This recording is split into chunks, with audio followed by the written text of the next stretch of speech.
ఈ స్థలము వాళ్ళకి ఉన్నప్పుడు ఈ స్థలంలో గృహ నిర్మాణం చేస్తున్నారు.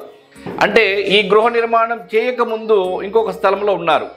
ఆ స్థలంలో ఉన్నప్పుడు ఎటువంటి ఇబ్బంది కూడా లేదు.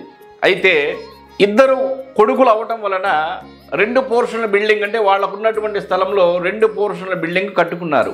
అయితే వాళ్ళకి తెలియనటువంటి విషయం ఏమిటంటే ఈ స్థలం మొత్తానికి సంబంధించి ఎంతైతే స్థలం ఉందో మధ్యలో 2 పోర్షన్ల బిల్డింగ్ కట్టారు. తూర్పు ఖాళీ, అదేవిధంగా పడమర ఖాళీ, తర్వాత వచ్చేసి దక్షిణం ఉత్తరం అంతా సమానంగా పంచుకొని సమానంగానే మధ్యలో 2 పోర్షన్ల ఇల్లు కట్టుకున్నారు. వాళ్ళ అమాయకత్వం చూడండి. పంచుకున్నారు, బాగానే ఉంది. 2 పోర్షన్ల బిల్డింగ్ కట్టారు, గృహ ప్రవేశం జరిగింది, బాగానే ఉంది. ఈ స్థలంలో పశ్చిమ నైరుతి పెరిగింది.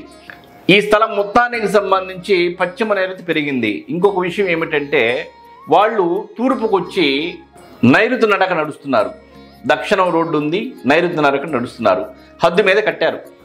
స్థలం ఉన్నా కూడా ఇది బాట ప్రకారం ఉంది తప్ప వాళ్ళకి సంబంధించింది కాదు. వాళ్ళ స్థలం ఎంతవరకు అయితే ఉందో అంతవరకు హద్దు మీద కట్టేశారు. గృహ నిర్మాణం అనేది దక్షిణ హద్దు మీద చేశారు.